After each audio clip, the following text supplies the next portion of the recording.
San Francisco is a major city when it comes to business. The New York of the West Coast, also known as one of the best places for startups.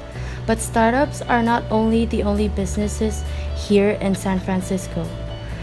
Family-owned businesses are also very present. On a broader note, family businesses have overtaken the world, even though 70% of them fail. But why do so little succeed? Why do family businesses fail? Oh, they fail in San Francisco because commercial rents are too high for family businesses. Large corporations from around the world are coming in. Small businesses can't afford the rent. So San Francisco needs to consider commercial rent control. Thank you. Okay, miscommunication. You should not mix family and business. Today we will provide you the theoretical tools that make a great family business. The only thing you'll need to do is apply them. We will go in depth into the issues that can arise within these organizations and how to overcome them in order to be part of the 30% that makes it past the second generation. Family business failure is statistically predictable, but some businesses still manage to thrive. How? We will conduct interviews today with members of family businesses in order to get an understanding of the situation. We are currently headed to our interview with a Holt student, and she is part of a family business. She kindly agreed to answer a few questions for us. Beforehand, let's get a little understanding on family businesses and explore the 5 rules for successful family businesses. First, set some boundaries. Mixing family, personal, and business life will eventually result in problems within the business and the family. Consider weekly meetings to assess progress and air any disputes. Third, divide roles and responsibilities, and duties should be given out equally, and jobs should be given out based on skills. Fourth, develop a succession plan. The plan should spell out how and when the torch will be passed to the next generation. Seeking guidance from outside advisors can be a good way of doing it. If your children will be joining your business, make sure they get outside experience so they get the perspective of the world.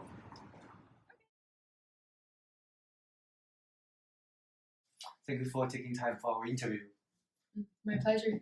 So we have prepared some questions for you about family business. So firstly, do you feel like you are prepared to take over the business already? I mean, if talking about prepare, I don't think I'm prepared enough because it's a family business. So parents always like expecting more from you. Doesn't matter what you do, they're gonna expect more from it. So I'm not so sure if I'm ready to take the business now, but we'll see in the next 5 years, but not now. Okay, so do you have any experience outside this family business? I do. Me and you and Thomas, we opened Zenzi and company here. So that's another experience. And then I own a branch of milk tea shop in Vietnam. So that's one of the experience as well. Okay.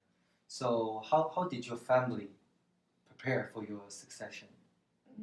They start putting me into work since 9th grade to make me like get used to every single paperwork that the company have, how the company operations. They try to put me into work to see like how I can adopt the work to myself and how I solve the problem. Thank you for taking time for our interview. No problem. Here is a summary of how MiFan or any other successful family business managed to pass it on to the next generation without any problems and issues. Firstly, demonstrate.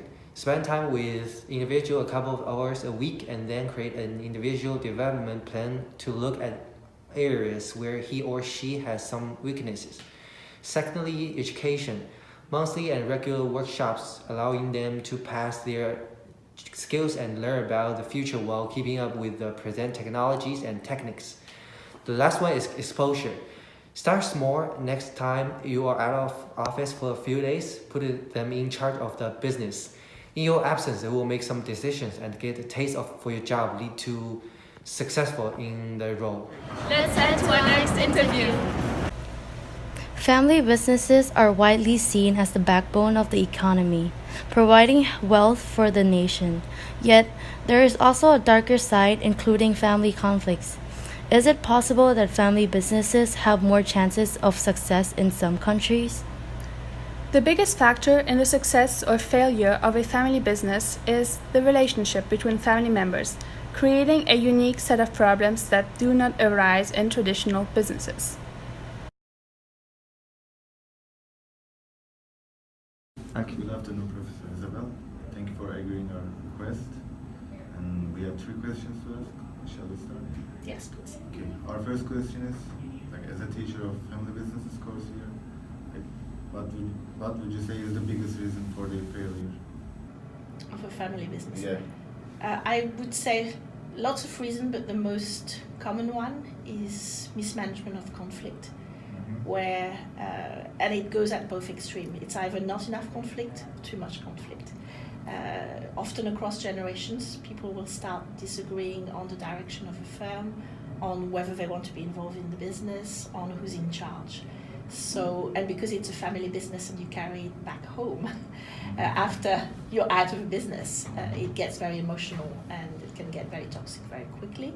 At the other end, if you don't have enough conflict, that means that you're not really coming up with new ideas, you're not having an open mind, you're getting into the group thing danger, and you're going to become probably irrelevant within 5 or 10 years because nobody's challenging what you're doing, and therefore you're going to continue to do the same thing way after you should have adapted to a changing environment.